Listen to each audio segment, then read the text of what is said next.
Hello and welcome to Spirit News. My name is Patience. I am your psychic spirit medium, your guide, here bringing you higher perspectives of linear views. We appreciate you so much.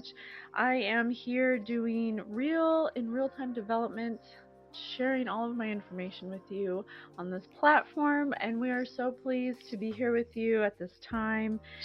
You can connect with all of our socials through the link tree in the show notes. And we're so excited to bring today's message forward to you. We are honored to be here. We're honored to be of service. We really are. These guided messages are given to me by Spirit. I'm guided by Spirit, and I'm learning how to read the energy. We do have a YouTube channel dedicated to psychic development and learning how to read energy. Again, you can find that in the show notes through the link tree, and on our TikTok as well, where we document all of our spirit nuggets and all of our thought healing experiments that we're doing. We hope that you resonate, and we hope that it helps in any way, shape, or form. So today's episode is so hard to describe. I found it very hard to put into words what it is to be discerning and how you get to the place of discernment. And because from what I noticed, Spirit says we are not at a level of consciousness to be aware that discernment is a choice.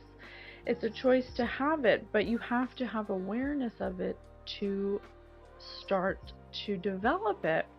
And discernment is just a fancy human word for knowing, for the knowing that our non-physical energy picks up on, the intuitive hits that we receive through our non-physical energy, which we are first and foremost. We are vibration and frequency first and foremost, having a human experience. And we forget that. We forget that on purpose, for sure. But before we get into that, we do have some things we want to talk about. You know, we always want to start on a fun note and not get into the serious stuff too quickly. We want to be able to have fun with you in this very unique way and share just some tidbits of information to help your spirit journey and to help you find alignment. Okay, that's our ultimate goal here. So the first thing we wanted to talk about is generational curses. I myself am a generational curse breaker, and I did a whole long spiel on my notes app, but it was so lengthy. It was like 30 minutes long. I realized it was just a rough draft to a small point to make, but the point is everybody's capable of breaking generational curses. It's not just the chosen or one person. It's, again, comes down to a choice. It comes down to a choice. What it basically is in a nutshell is recognizing the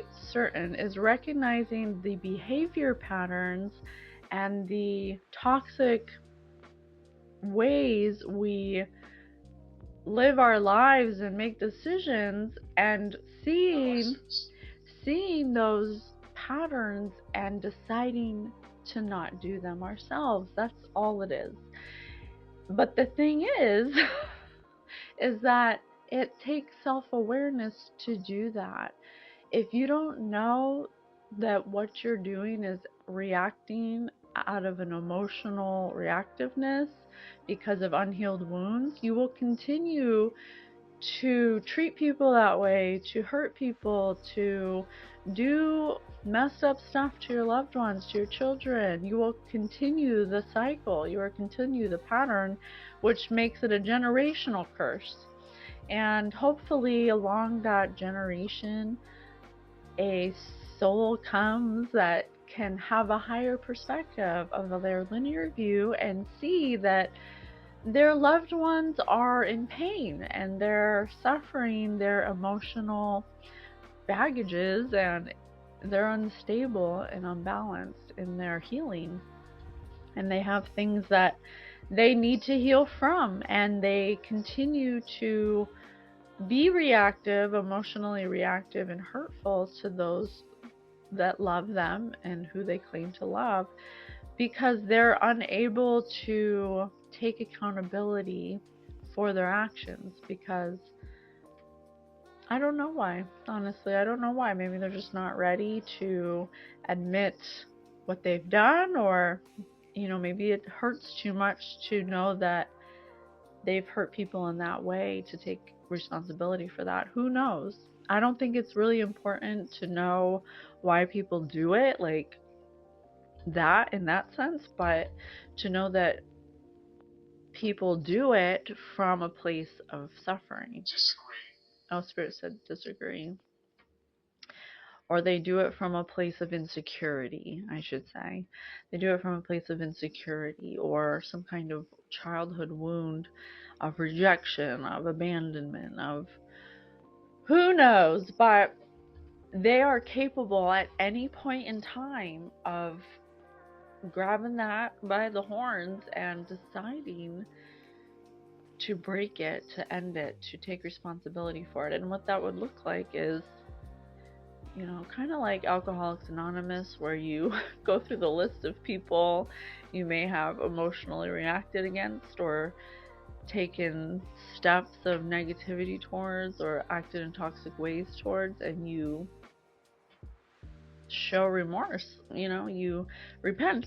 You show remorse, and you don't have to do it to their face, but you can at least do it to God or whoever you subscribe to show remorse, to show repentance, that you feel guilty for the things you did and you wish that you could change it, but are asking for the strength to move forward in a new energy and to admit that you were wrong and you were coming from a place of insecurity, and that's why you acted the way you did.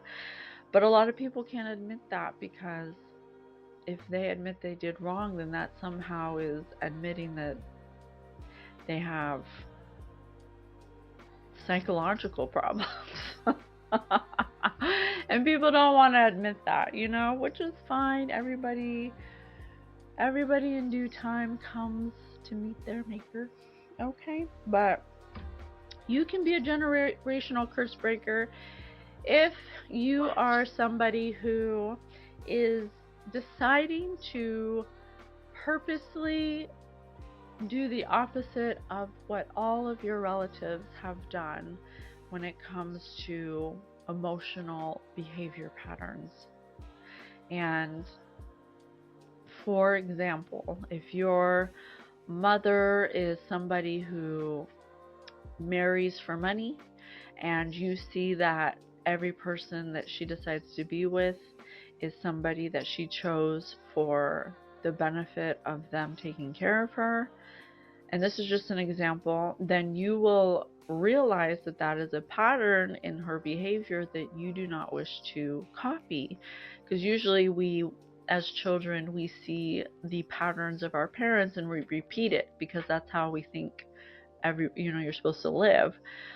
But when you come from a higher perspective and you learn the art of detachment to remove yourself from other people's ways of living, and you decide to live your own way, that you do not have to follow or copy the way your parents lived, but you can be your own individual and choose a different way to live. That's a generational curse breaker right there. So thank you, Spirit. We just want you to know that Spirit's always with you. Your ancestors are always with you, rooting for you to break their generational curses that they have put on you by design to help you with soul development, to help you become self-aware, all of that. So we just wanted to bring that up because we are breaking our own generational curses over here. Woo woo! We're so excited to do so. And it's been interesting. It's been a Spirit said outfoxing. Yes, we've been outfoxing the elders.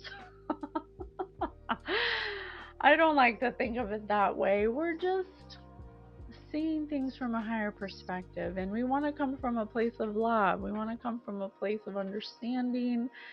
Everybody, even us, came from a place that was unhealed, and we decided to heal some wounds we had that altered our perception and helped us to see how we wanted to raise our children differently than the way we were raised. That's all. And so we just wanted to mention that to dispel any misinformation about it. It's nothing, witchy or magical. It's just, healing. It's just healing. And it's important because if you are continuing patterns of your elders, of your ancestors that are toxic, you're not going to receive your inheritance. You're not going to receive abundance because you're going to be clouded. You're going to be unable to get a higher perspective, to detach yourself emotionally from toxic behavior, because you will be a contributor of toxic behavior. And toxicity breeds contempt and resentment and anger and all the nightmare spirit says, all the negative emotions that keep you bound and keep you in a lack mentality. And so that's another reason we bring it up. It's kind of like a starting step into your new energy or new earth energy. It's kind of like if you are experiencing any any uncomfortability at this time, it may be from generational curses that are asking you to look at them, that are asking you to, they're like, hey, you kind of adopted this from your father, and we kind of want to help you see that it's not exactly the healthiest behavior you could exhibit. I think you could do a little better. We can always do a little better. We can always do a little better. Which brings us to our next item up on the list, and that is an app called Impulse. And we were guided to this app by our spirit guides. And what it is an app that has a yearly subscription. I believe it's $30 for a year. It might be a little less. But it has personality tests that are all in one area, which we thought was very convenient. There's a general IQ test, 12 archetypes test, ADHD test, trauma and fear response test, procrastination test, anxiety test, personality test. The reason we find this valuable is Spirit has guided me to understand that by taking steps to understand your own personality and uniqueness, you gain awareness and knowledge of the way you operate. And by doing that, you can differentiate your own way of being against other people's, especially your parents or your family members or people that are part of your generational line. And why that's important is because if you understand that, okay, I do this because I saw my mom do it, versus, oh, I do this because I think this way because this happened, and that's why I think this way, it kind of helps you differentiate what's mine and what's yours. And that's a really big thing to take away from, because it helps you know energy and what's your energy and what someone else's. And then it also helps you in times of conflict or upheaval, or just times where you're feeling uncertain or confused, to come back around to the knowledge you have of the way you operate. Not to like say I'm this way only, but to say, oh, that's why I did that. Okay, I can understand why I did that, or why I acted that way, or why I felt that way. And that's a really big thing, because self-awareness is going to lead you in a different direction that's different than your generational curses. But you have to understand yourself first. You have to become self-aware. And so that's why we love personality tests, not to like grab onto them and hold on tight and say, no, I'm this way, but to know that there are certain things that have developed within us in our personality for our reactiveness to things that happen for a reason. But you have to be aware that and be flexible, that you can change at any time, especially based on the ongoing development you're doing of yourself and the healing you're doing. You can change drastically. And that's something that Spirit has always said to us, that everybody can change. Nobody stays the same. The universe is constantly changing. And anybody that you have around you that complains that you have changed, or that you have changed, or you are changing, is probably someone you're just growing out of. And you should be aware that that energy is not going to be for your highest good if you're looking to change your trajectory. There's some people who refuse to change because they can't take accountability or don't find value in changing. They want to stay the same always because they're not in a growth mindset. When you start healing, when you start understanding yourself, when you start taking steps to gain knowledge and wisdom about who you are, and what you'll stand for, what you will not, you will see that there's people who don't want you to change, because then that means they have to change. So you just want to keep that in mind, not to be upset about it or be mad at people because they don't want to change. Everyone's on their own journey, but you may want to distance yourself from those people that hold you to that person that you used to be before you started your healing journey. Okay, so this app is called Impulse, and this is what the tests look like. Okay, it's called Impulse. I didn't get paid to say this, by the way. The 12 archetypes test for me was, I'm the 100% the magician and the sage. It says, I'll just read a couple. A couple of my strengths is excellent self-feeling. Those who put an emphasis on introspection and depth of thought can find significance in seemingly insignificant events. Oratory, they have a wonderful way of getting their ideas through to others. Ambitiousness. And then some of my weaknesses are lack of self-control every once in a while. Egoism. There's a seldom time when the magician is concerned about anybody else's well-being or safety over their own. Detachment. The magician's natural calm is a strength, but it requires careful balancing so that he or she doesn't become indifferent to others.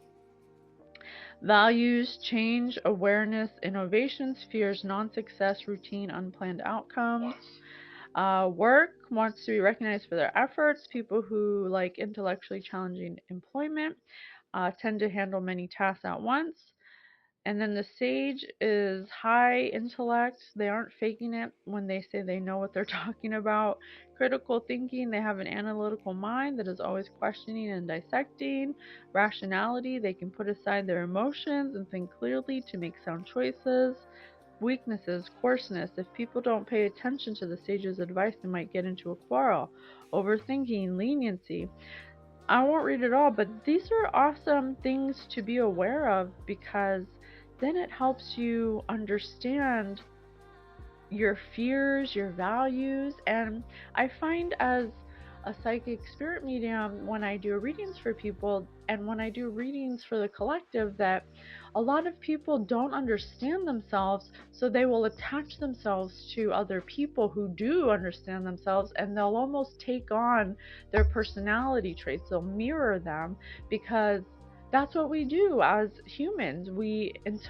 And we even will take a little bit of people's personalities and collect it, and then, start forming a personality that way, because we don't really understand that we can follow our own intuitive guidance from within to do or act or be our own way. We don't have to take from, little bits of everybody and then be a mirror of them, but we can be our own mirror, where we reflect to ourselves instead of projecting onto other people.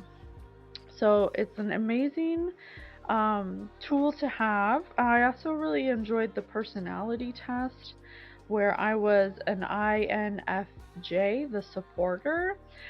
This says it is the rarest of all the personality types. Only 2% of people belong to INFJs, so it's the rarest personality type. And I'm not saying that to throw it in people's face, but I often feel like I'm very different from everyone I meet, like a black sheep, if you will. And a lot of people don't understand my point of view, and this makes it easier to comprehend why people act that way towards me, because I'm a very rare personality type. And I'm not saying that this is the only way that I am, but a lot of what it says is very true for who I am and the way that I perceive and the way that I react or act in the world.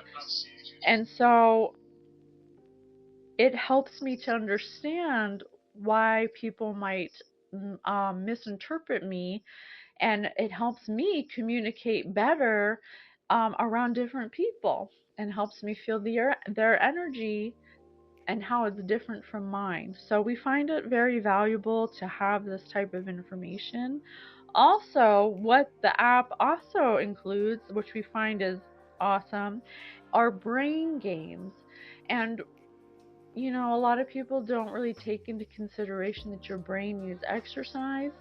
Your brain is a muscle. Your brain needs to be challenged. It needs to be helped along when it comes to its development. And something that Spirit has guided me to do is to do these brain games. There's memory, attention, mental math, problem solving. And you don't have to do all of them, but you can pick and choose which ones you want to do, or they have daily ones that they pick for you based on the test you take to see where you need a little more help. And it's amazing. Even my children like to do the draw one line, where you have to draw the pattern without lifting your finger up. And they're very good at it.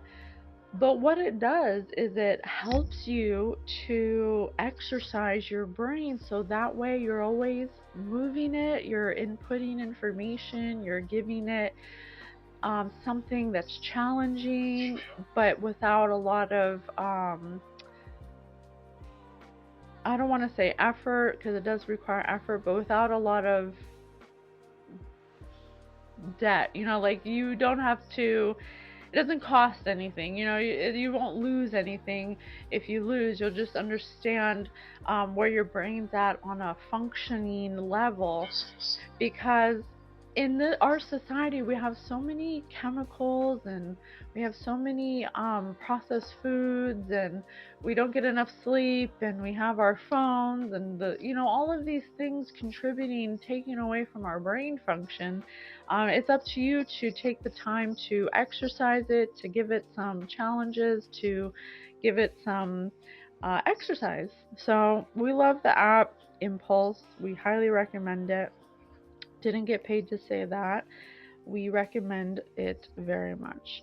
One of the other things we wanted to bring up as we inch closer to our main content for this episode, discernment and spirit guides, we wanted to bring up a spirit nugget that Spirit gave us when it comes to grounding.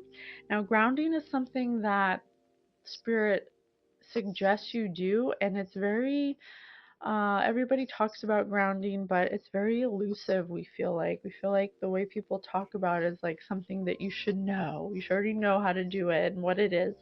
But I find a lot of people have no idea what it is, or it's clouded. Yeah, it's clouded. People don't know what it's for, or how to do it, or why they would even do it. But what Spirit has said to me or described to me to help me understand it is that we're like a battery. We're like a battery, and batteries have the plus side and the negative side. And when the battery needs to be charged, you need to have both outlets in the charger for it to charge. If you have one part out of the charger and one part in, it's not going to charge properly. It's not going to have a full charge. So that's kind of what grounding is, and you can ground above and below. So you're grounding your energetic field, your magnetic field, to Earth, which is negative, and then to the Sun, which is positive. So your crown chakra is the positive side, and your body's the battery, and your feet are the negative side, which is Mother Earth. They both have a magnetic frequency that is shared with us as electromagnetic beings of this solar system, of of space, we're a big rock floating in space. We're emitting electromagnetic frequency, and we share frequency with Earth and the sun. And so we're not given this knowledge, but what grounding does is it connects your plus side and your negative side, so that way you're getting charged properly. You're getting rooted, grounded for stability, for confidence, to help you feel secure, to help you feel stable. And then you're getting grounded above on the plus side with the sun to help you feel knowledgeable, to help you feel like you're gaining knowledge, like you're open to new things, like you're open for new development, for creativity, for spontaneity, for creation, to be a creative person, to create your own ideas and art and reading, things like that, to the cosmos, and then to Earth, above and below. And if you're not doing it intentionally, you can be like a floating cork aimlessly in the ocean, or another metaphor Spirit has given me is like one of those blow up, dancing, floating air bodies that you often find in front of like businesses or like car dealerships, where the wind is like making it all like a dancing head and it's just like going all wild. When you're not grounded properly with intention, it can feel a little classless. Especially classless. It can feel very aimless, that's why people get anxiety and depression, or one of the many reasons, because their energy field is not properly attuned or grounded. Okay?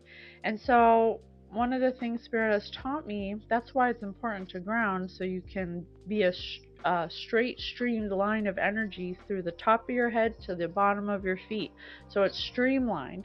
So you're, instead of being like a wild dancing head, you're like a straight arrow that's anchored to the ground and anchored to the sun. So that way you're immovable, you're solid, you're stable. You're getting clear thoughts, your emotions are clear, you're feeling confident, you're feeling creative, you're feeling inspired, you're feeling secure, you're feeling stable, and that'll help you do that. So Spirit has shared with us that one easy, quick way to stabilize yourself in both directions is through your sense of smell, to grow or get any type of herb that's grown from the earth. I have mint grown in the backyard. I've gotten mint, and to smell it, to just smell it. Allow in your mind to know that when I smell this, my intention is to ground myself, and I ask for grounding when I smell this. And to take as big as a whiff as you can and hold it as long as you can, and then slowly breathe out as slow as you can, and do that as many times as you can, or at least up to 3 times, and you will find that you will feel supremely stable, or at least you will get rid of any kind of anxiety or depression that you're feeling in that moment. And the times when I would really recommend doing it once a day, first thing in the morning, and then if you need to, maybe once in the afternoon if you're feeling like you need a recharge or a restart.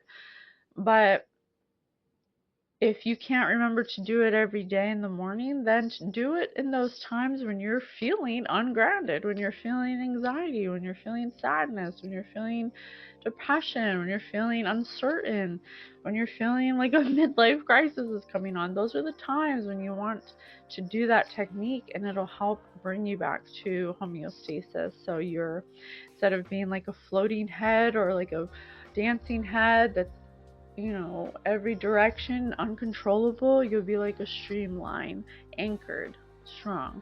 Okay, so that's something that we found was very valuable and we wanted to share with you. 100, Spirit said. Another thing we wanted to share is some songs. So next on the list of things we want to bring up is a song.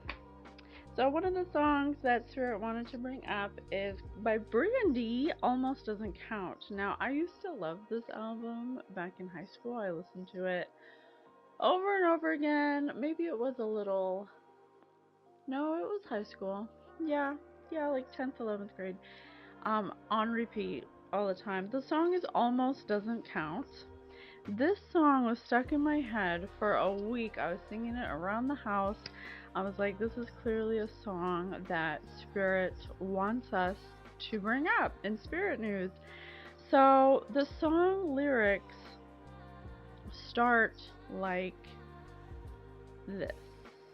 Almost made you love me, almost made you cry, almost made you happy, babe. Didn't I?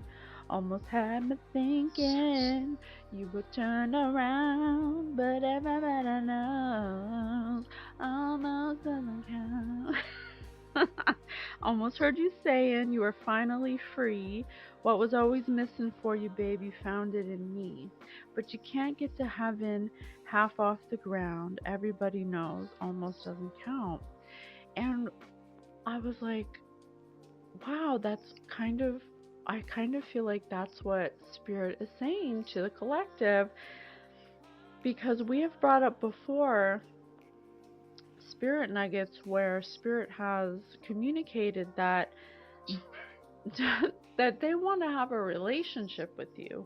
They don't want you to just come to them when you need them and then do a little bit here and there and then go back to your old ways, because almost doesn't count when it comes to energy, when it comes to clearing your field.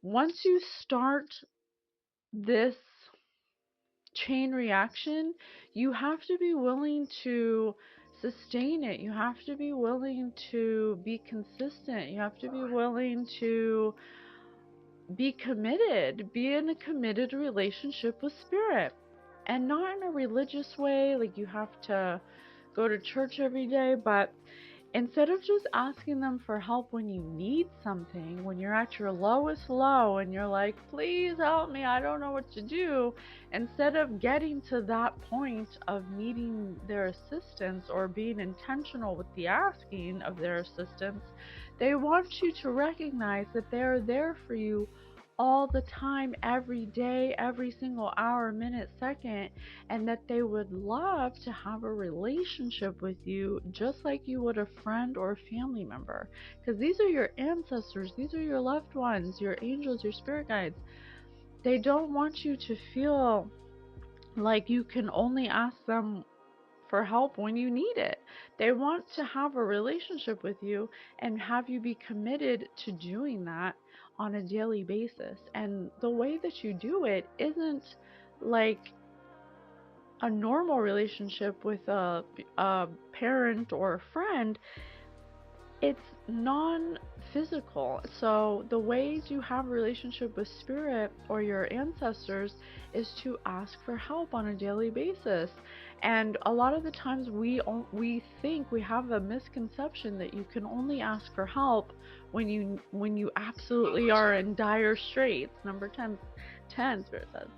But in reality, like for example, and I'm not saying this for you to do it my way, but for you to understand what I'm saying, I ask for Spirit's help all the time, even down to the littlest things, and I'm always showing gratitude and being grateful and saying thank you, even for the tiniest little things, even for just somebody laughing with me, even if somebody laughed at my joke, or if somebody made eye contact with me and had an engaging conversation, or somebody smiled at me, or if I had a smooth day, if I got a parking spot. And it might seem like, oh, I gotta be like that like all the time. It's not. It should never feel like hard work. And that's what Spirit's saying with this song, is that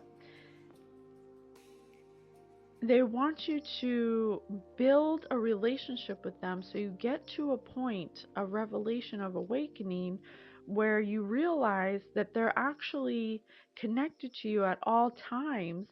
And when you don't make a concerted effort, at least through gratitude every day, to be grateful for little things, it limits your connection to divine energy, to having balance, to having acceptance, to having freedom, to letting go of addictions, to letting go of egoism, restrictions. It really does help in connecting you spiritually with happiness, with good fortune, by having that positivity, that connection. It gives you clarity by doing it. But if you're only doing it once in a while, not consistently and not intentionally, almost doesn't count. It keeps you at a low, it keeps your field muddy and clouded. So we're finding that what Spirit is communicating through this song on an energetic level is that from their perspective, you have to make some kind of self-sacrifice, not like burning an animal or something, but time. You have to give a little time, make a little time for yourself, for inner healing, and that in itself will bring resolution and connection to your spirit guides. That is a way to pay homage, to connect with your spirit guides, to build a relationship with them, to ask them for help on very arbitrary times, to thank them. Gratitude's the closest vibration here that is next to love, that can get you as close to love as possible, the frequency of love, quickly, and to your guides. And so, but if you're only doing it when you need help because you're at dire straits and you don't know what else to do, you don't maintain or sustain that connection to spirit, and you don't maintain your clarity or your intuition or your happiness or your good fortune, because you're not taking the time to be consistent and to be committed. So that's what we wanted to share with you with that song. And I think that's a great, if you listen to the song, if you go and listen to it, I can't play it for you, but if you go and listen to the words or read the lyrics, you'll start putting two and two together for what I've said and to what the song is saying, and you apply that to a higher perspective of what it looks like from Spirit's perspective on us. You start to see that Spirit wants you to ask them for whatever it is you need, even if it's the smallest thing to the biggest thing and anything in between, and to show gratitude for it. Not because you have to worship them, but because when you show gratitude to someone, you're showing that you care about them. When a parent does something for you that makes you feel loved, you show gratitude. Okay? So that's what Spirit wants, because gratitude gets you to their frequency faster. Not because they want you to grovel at their feet and worship them, but because it helps them to connect with you, because gratitude is a frequency that is the closest to God frequency. Okay? So what we're trying to say is, have more of an intention to build a relationship with your own ancestors, your own loved ones, your own spirit guides, your own angels, and know that they're there, and have awareness that they're with you at all times. You're never alone, and they want you to ask them for help, and they want you to connect with them through gratitude. And that could start by we just reposted something on TikTok where this English man with his cool accent was talking about being appreciative of the little things. I go to work as a baker, and I'm blown away by the amount of baked goods that somebody took the time to create and invent and create this procedure for, and it turns out a certain way every time. Somebody went through the time and effort, the trial and error, to perfect that one way of creating this outcome for you to enjoy in one couple, a few delicious bites of yumminess. That's amazing. I'm so grateful for that. That is like, and the amount of sugars that come in different ways, like some of them are powdered, some of them are really coarse, some of them are really fine, but not too coarse, but not, it's like, who thought of this stuff? There's somebody out there who's in the flow of divine guidance and gratitude, creating for us to enjoy physicality, and it's up to us to take the time to commit ourselves to thanking and finding those things to be thankful for. Showers, baked goods, coffee, cars, gas, lighting, toilets, toilet paper, the things we take for granted that come so easily to us, but if we didn't have them, we would be in a world of hurt, and I bet we'd appreciate them then, so that's what that song was revealing to me that I wanted to share with you. Also, next, Spirit has always said, and we'll say it again, and we'll always say it, that one way to really get your energy moving when you make an intention to move energy, which we like to do during physical activity, preferably something that's very fluid, that has momentum, which is the elliptical, because energy is always moving. It never stops moving. And when we see energy as a psychic spirit medium, it's morphing in and out of everything. Everything is everything. It's morphing in and out and turning into this and that, and it's everything. And so when you move your energy, you're a non-physical entity inside of a physical vessel. So it is required for you to maintain equilibrium by intentionally moving any stagnant energy that's been trapped inside of your physical vessel. So a great way to do that is with music that has no words. And I don't exactly know the science behind it, but what Spirit tells me that I can't prove with evidence, but what I'm told is that it makes it so you don't have someone else's thoughts imparted on your energy field. When you listen to beats, or we really love dubstep on bass and house trap, like 12th Planet and stuff like that. We really love that for our energy field, but you have to play around. It could be Mozart, it could be anything without words. But you have to explore, be exploratory and curious about what that could be for your energy field. But when it doesn't have words, it doesn't impart someone else's energy onto your field, or emotions, or whatever emotional state they were in when they wrote the song. And it helps you be more detached, so you can be more concentrated on moving energy instead of whatever emotions coming up through the song, okay? Because that'll be like a distraction. So we have really been drawn to Troi Boy, which is a DJ, and he has a really eclectic choice of beats and dubstep. I don't really know what his style is. It's so, it's really eclectic. It changes up, but we've been drawn to him. We put him in Spotify. We just typed in Troi Boy, went to Troi Boy Radio, put it on shuffle, and we just let Spirit kind of take us on a journey. And so we've been getting him a lot, and we just kind of go with the flow with him, whatever comes up. But we just want to mention that again, just to leave it here to remind you to choose music when you're working out, when you're running, walking, doing kind of any fluid movement, to choose music without words and just kind of see what happens. Let it be an experiment if you want. Next thing on the list is things that we recommend you watch for wisdom and knowledge about your non-physicalness, and that's something on Gaia. It's an app we have that has consciousness videos, and it is a subscription. I believe it's $13 a month, but they have a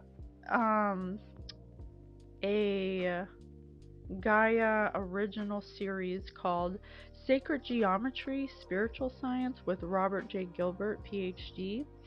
And we love it. It's amazing. We love it. We've been doing the meditations. I'll sum it up right here by their description.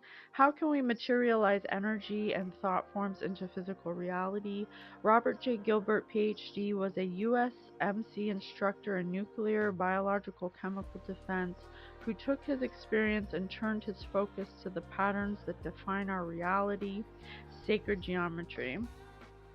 It's beautiful. They have many meditations to activate your energy field. We haven't even finished watching it yet because I am kind of stuck on the first 5 episodes where the meditations are, because I'm trying to do one at a time and master them.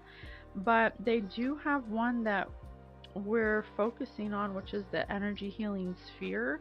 Because on our TikTok, if you watch us, or if you don't, we'll let you know right now that we're doing a thought energy experiment for self-healing our meniscus and our knee, our left leg, on our left leg. And we're using many different modalities to try and see what happens, to have fun, to not have an expectation, but ultimately to come to some kind of healing in our knee. We're doing up to 30, but one of the ones we're doing is the healing energy sphere.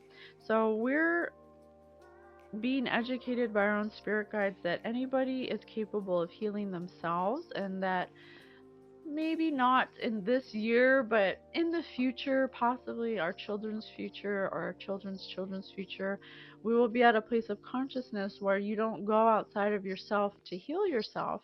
You come together as a community and you can heal each other, or you can heal yourself by using your thoughts. And so I know it sounds outlandish now, but there's spiritual science that's gaining this knowledge. And we always talk about Bruce Lipton, who's an epigeneticist, who is proving through science that we are not bound to our genes, that we can actually change our genes through our thoughts. And so that's magical. That's magical to know. What it means is that you think that you're going to have diabetes because your mom had it and your dad had it and their mom and dad had it, but really you're just going to have it because you think that you're going to have it because they had it. But what if you were convinced that that's not true? What if your thoughts changed and you thought all the time how you'll never get it, and you truly believe that? Then you wouldn't get it. And so that's what epigenetics is. It's changing the genetic form before it changes, before it mutates, by your beliefs, by your thoughts. So you can look Bruce Lipton up yourself and you can see the physical evidence that they're doing to prove that. But that is what we're trying to dispel and relay with our energy information by learning about non-physical energy, by learning about how to control your thoughts, by learning how to have a relationship with your spirit guides. That will help you to control your thoughts and your emotions. It will help you to find alignment, to help you tap in, to help you get guidance, to help you get love from your ancestors and loved ones. And we're so happy to do so. It is our honor to bring the information forward. And now, after all that information, it's time for the juicy nugget of today's main topic: the art of discernment. Alright, collective, here it is. This is the juicy nugget, the main topic of our discussion: spiritual discernment and the art of cultivating it, of generating it, of maintaining it, of developing it. It really is something that you have to come into awareness of. We are all granted the gift of discernment. We all have the ability to be in touch with it, but it is not something we're taught in our society, even though it is such a pivotal part of our navigation system here. We often get our navigational tool kind of discombobulated because we are not aware of what it takes to use it, what it is, how to implement it, how to apply it, how to keep it clear, how to discern it, how to use it, basically. And what we have learned through our own experiences, and that is all we try to do, is come with knowledge and wisdom from our very own experiences, and not for you to do it our way, but for you to see that it's being done, and for it to activate something within you to take an action step towards your own development of your discernment, towards your own awareness of your non-physicalness. That is really all we can hope for, and hope it helps. Spirit says help. We're just trying to help. We're just trying to help move from the times we're in, the energy shifts that people don't talk about, so our society does not talk about, does not give any credit to, and it's often, to us on a higher perspective, becoming more and more elemental in our progression forward, because we are energetic beings first and foremost. We are frequency and we are vibration, and so as we move into the times we're going into the future, the energy, the vibration, the frequencies of the earth are changing because of where we're approaching in the solar system, to the sun. And so on a very scientific level, we are changing frequentially, and that's why there's a lot of upheaval, a lot of chaos, a lot of people going into cognitive dissonance, because there's so many great changes that are happening, and through great change comes a lot of upheaval, and that's just the way it is and how it's always been. And we're just here to help in the time. So we feel it's very valuable information to understand the art of discernment, to know that everybody has it first and foremost. Everybody has the gift of discernment.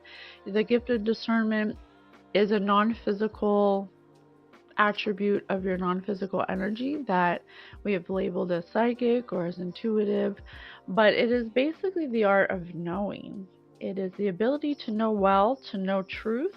And there's many ways that you can develop this tool.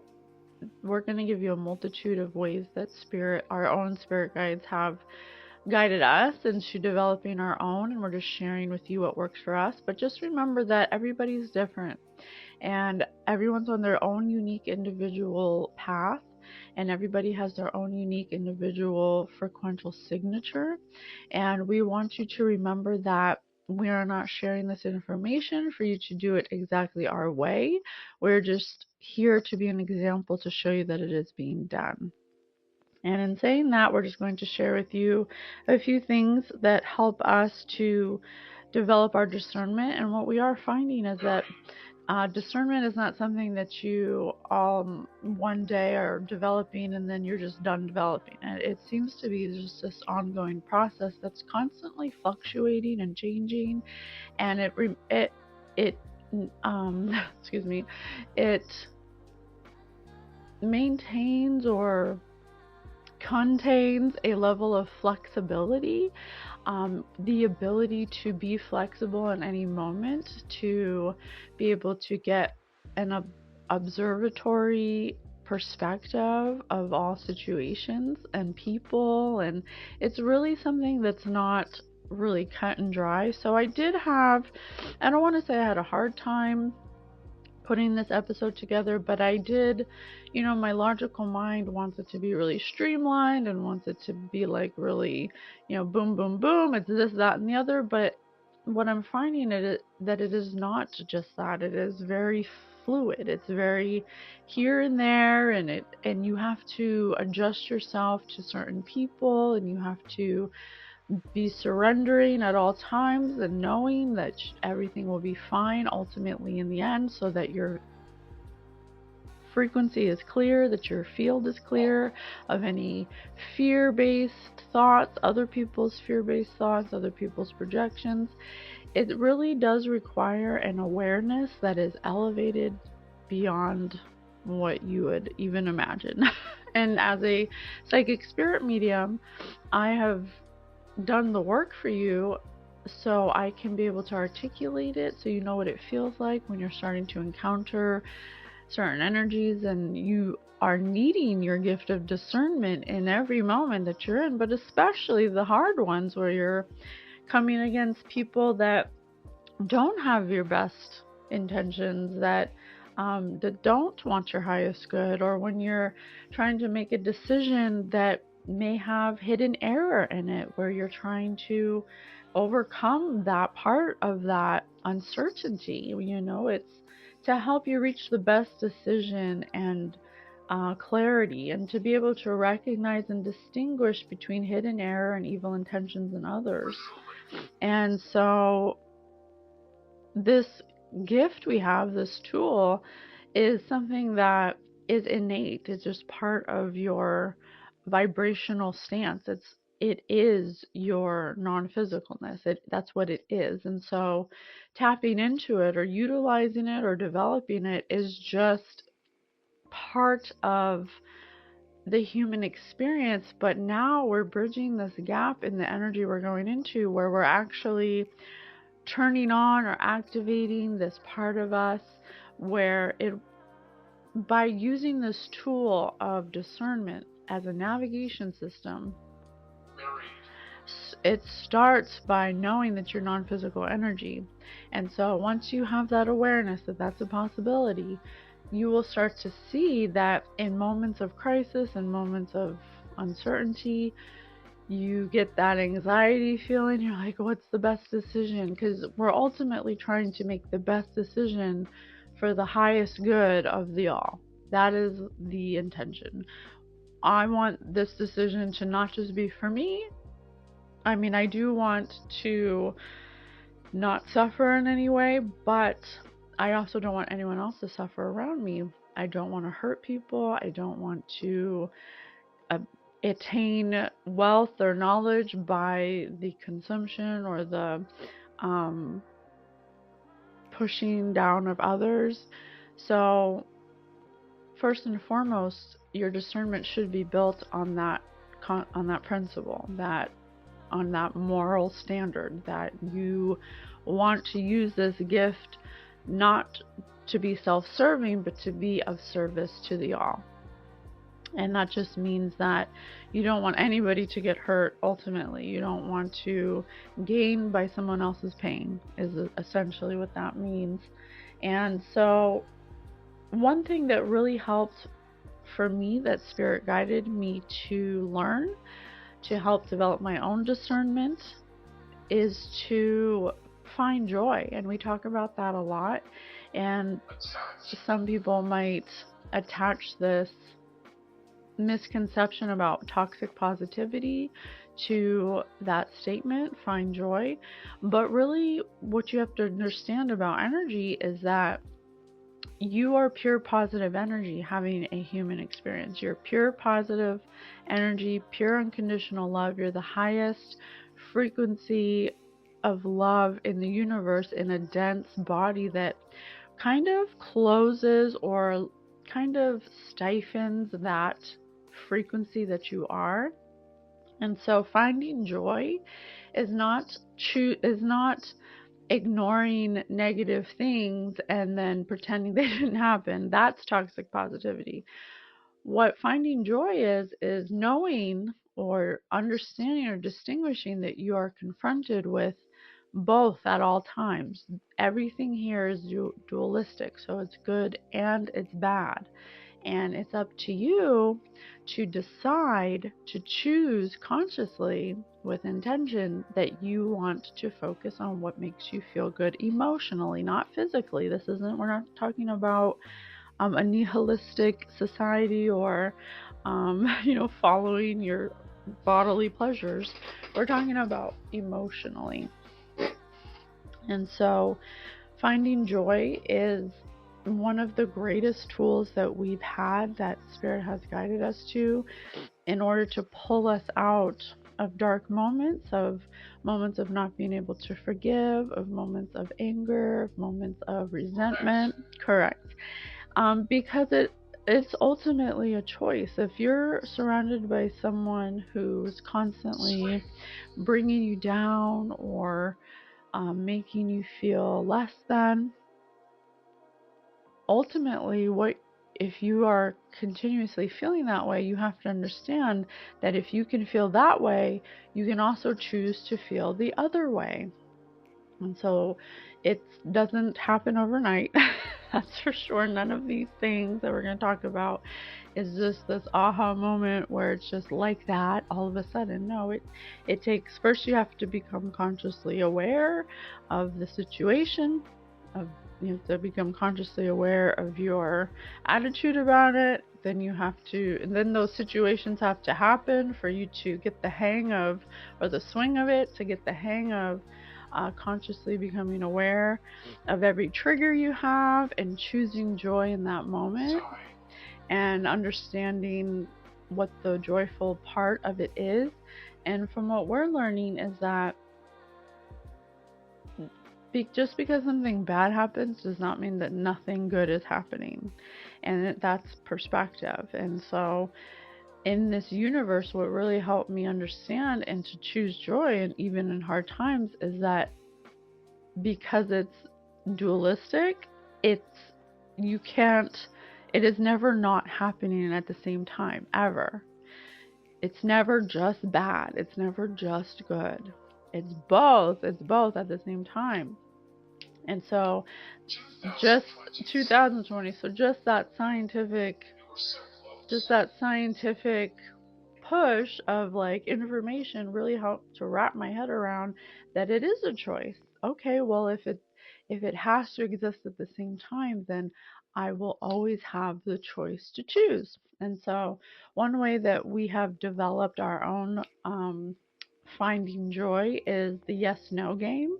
And this is a game that Spirit taught me, my ancestors taught me, and I'm going to cry because it's a really beautiful game. And what I've realized in my own findings from talking to people I've met in the past is that people don't know when they're happy. Stop sign. I know, it makes you stop sign. I know, it makes you want to stop and think, what? I'm like, you don't know what love feels like? You don't know like what happiness is to you? And people, I think it's just people don't really think about it in such an intentional, self-aware way. And so they never like actually identified it. So one example is, I won't say their name, but I had a friend and he's like an emo boy, and I really grew attached to him because we shared a lot of the same energy. We had a very similar energy, and I felt very close to him. But he was a little more on the sadder side, and he had some, traumas in his life that stopped him from understanding what love felt like. And so he got to a certain age where he had not felt true unconditional love, that he could not identify it. And when you cannot identify what unconditional love feels like, it's hard for you to identify joy. And so we recognize that, or Spirit helped me recognize that. And when I gave him a spirit reading to talk to his spirit guides, I remember specifically his spirit guide said to me, "You've never felt love before." And when I said that, I could tell that even though it was so simply put, when I said it, it really struck a chord in him. Like, yeah, that's true. I never really felt unconditional love. Everyone who ever loved him only loved him if he did this for them or if he did that for them. It was a condition. And that's not actually love, because you don't receive joy from that, because it's conditional. You have to do something to earn it. It's not just given to you purely. And so when we identified that, then I said, well, what brings you joy? And he said, I'm not sure. And he's like, how do I know what joy feels like? And I was like, wow, that's like a really big question to ask that I am finding a lot of people do not know how to identify. So this game helps you identify what joy feels like to you and what doesn't feel good to you as an individual, because what makes me feel joy might not make you feel joy. And we have to understand that, instead of comparing ourselves to each other and saying, well, she said to do this, but I don't really feel anything. And then you make yourself feel bad, and then you get resentment, and then you just give up. So we don't want that. So the Finding Joy game starts very small on a daily basis. It's more like a daily exercise, and it's for you to help you identify what joy and non-joy feels like, so you understand the distinct differences, because we're trying to learn what feels good emotionally and what doesn't feel good emotionally. Because when we're learning the art of discernment, love, joy, peace, kindness, goodness, gentleness, self-control, faithfulness, these are the abilities of discernment, or the qualities of discernment that you should follow to know what is for you, for your highest good, for the highest good of all. Those are the qualities that you'll feel that are equated to joy, that will help you understand what is for your highest good and what is not. Okay? And if you cannot identify joy in any given situation, then it'll be hard for you to follow your guiding system, because you will not be able to identify what is good, you know? So the yes no game consists of little things every day. So let's just do a short example of a day. Okay, so you wake up, and a lot of people, when they wake up, they don't feel good. Okay, I'll just admit that right away. They don't feel good. But what we recommend is that you kind of talk yourself into feeling good, and not to let it deter you from feeling good throughout the day. Okay, so when you first wake up in the morning, you might say to yourself, oh, I feel really tired. Okay, so okay, I feel really tired, but I'm really excited for what's to come. I'm going to get up, I'm going to get ready, I'm going to brush my teeth, and I'm just going to push myself forward. Even though I'm a little tired, I know everything will be okay. Okay, so we've identified that, sure, we don't feel like our ultimate 100% best, but we're going to speak positively, speak abundantly, and we're going to push ourselves into abundance. Okay, then you start to get ready, you start getting a little bit of energy, you start thinking about your day. You know, I personally love coffee, so the taste of coffee really makes me happy. That's something that I get joy in. That's something that when I smell it, you know, the best part of waking up is falling in your cup. Okay, so for me, that is a small thing that most would take for granted that brings me joy. So that's a yes, right? That's a yes. Waking up's a no. Drinking coffee is a yes. Okay, so I'm drinking my coffee. I'm starting to get my engine's starting to get revved. I'm thinking about my day.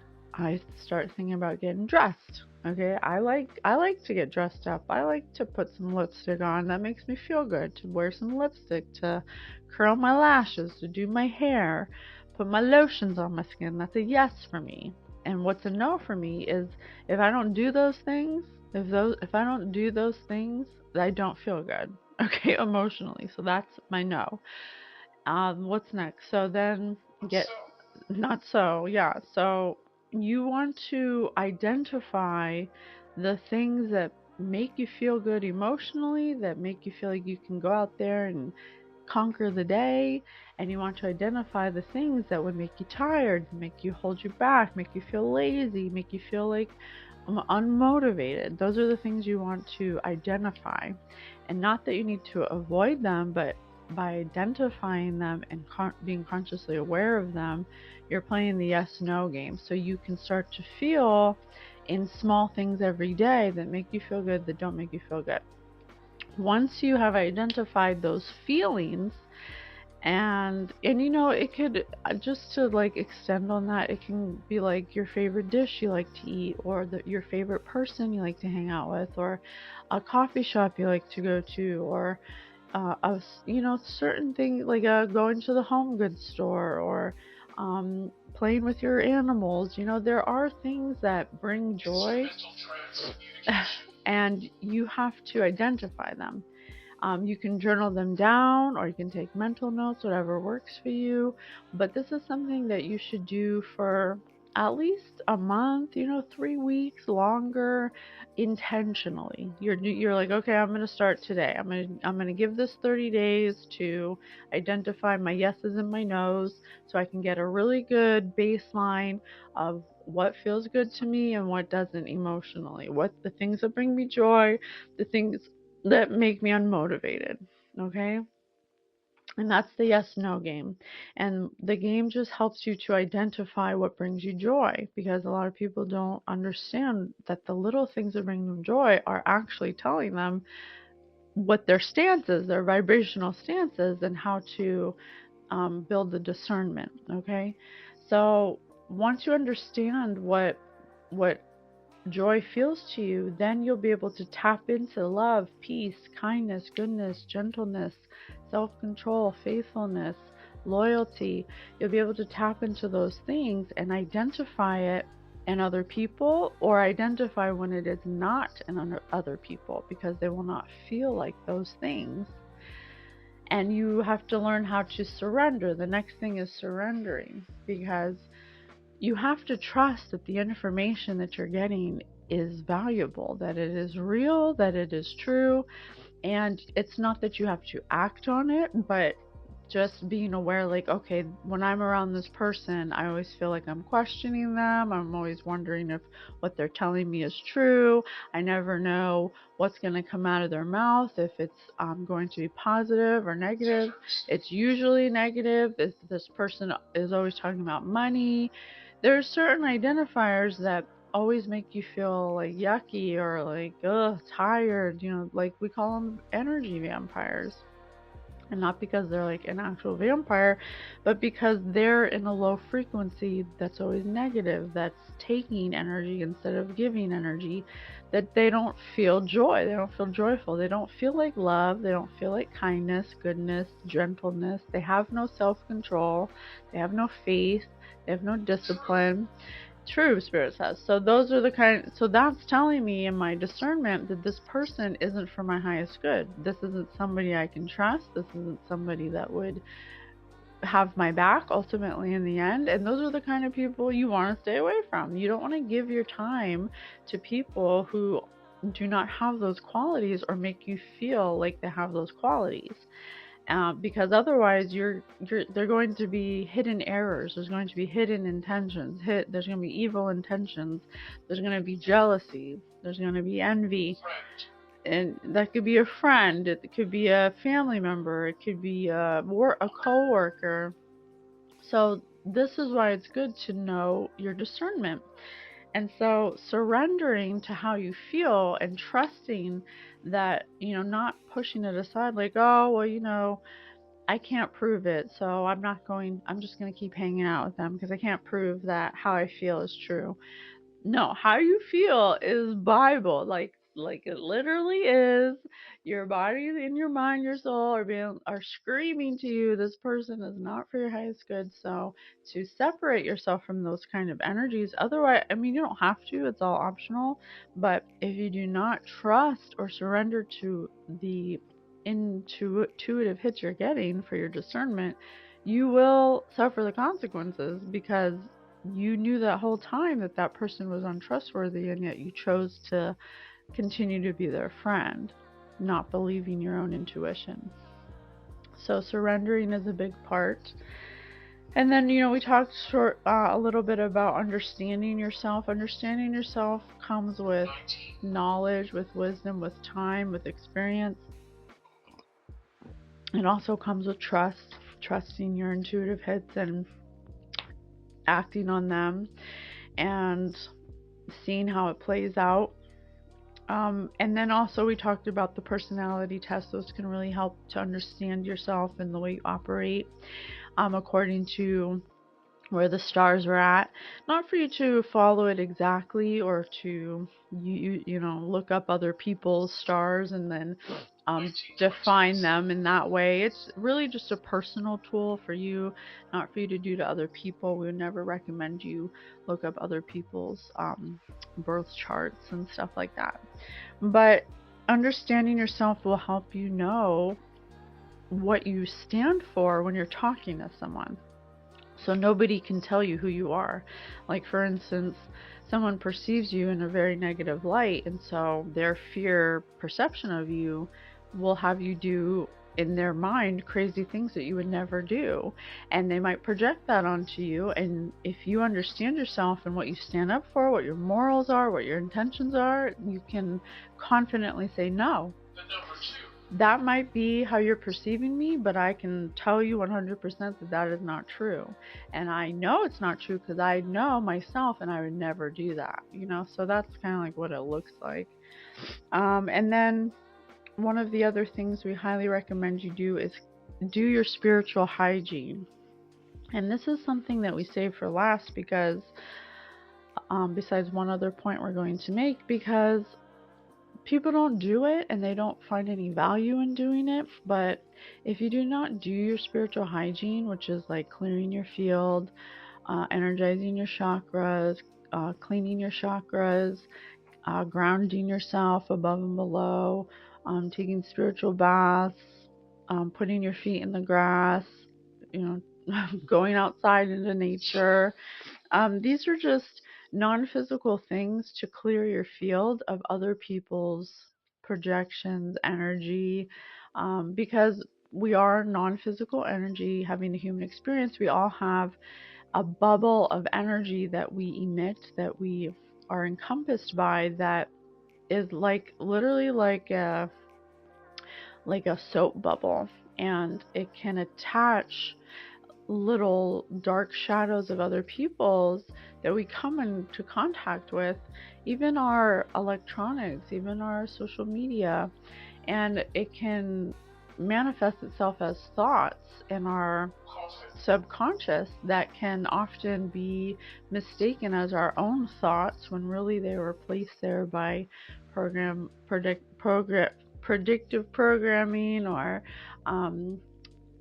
deep embedded brainwashing techniques from like TV, things like that. Those things exist, and we have to be aware of them, not to scare you, but to know once you're aware of them, they cannot affect you. And by clearing your field, lighting a sage, lighting a candle, taking a spiritual bath, going outside, putting your feet in the grass, grounding yourself, asking your guides to clear your field, putting protection on. Those are things that will be required of you as we move closer into this energy, and it will just help you have a clear field, so that way when you're encountering people who don't have good intentions or have hidden agendas, you will be able to feel it more with clarity in your field, because your field is what's picking up on those intuitive hits you get. Your field is the energy that is reading this other person's energy, and it will help you to connect with your higher divine guidance, which brings us to our last point, and asking your angels and your ancestors, your spirit guides, your loved ones for help. They have so much knowledge for you, so much experience for you to be able to have context for whatever it is you're experiencing. And you just ask them and give them a few days, a week, give them some time to relay the message, but they will relay the message, and you'll see it in signs as long as you're open to receive it in whatever way it comes. It could be through a person, through music, through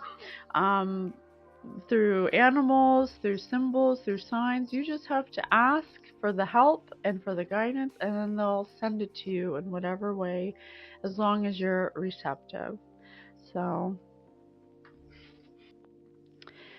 and you might ask yourself, well, what does being receptive look like? How can we be receptive? How can we ask our ancestors? And one thing that I'm learning by this whole process and through my spirit guides is to have no expectations, but to just know that the universe is magical and that it can happen in magical ways. And we did post a video on our TikTok that we definitely think you should check out. It's a pinned video of one way that Spirit was talking to me by showing me a confirmation that they're around, and it's very special. And it's just an example of how they can show up. And I think by learning this language of Spirit, I'm finding that it's often symbolic.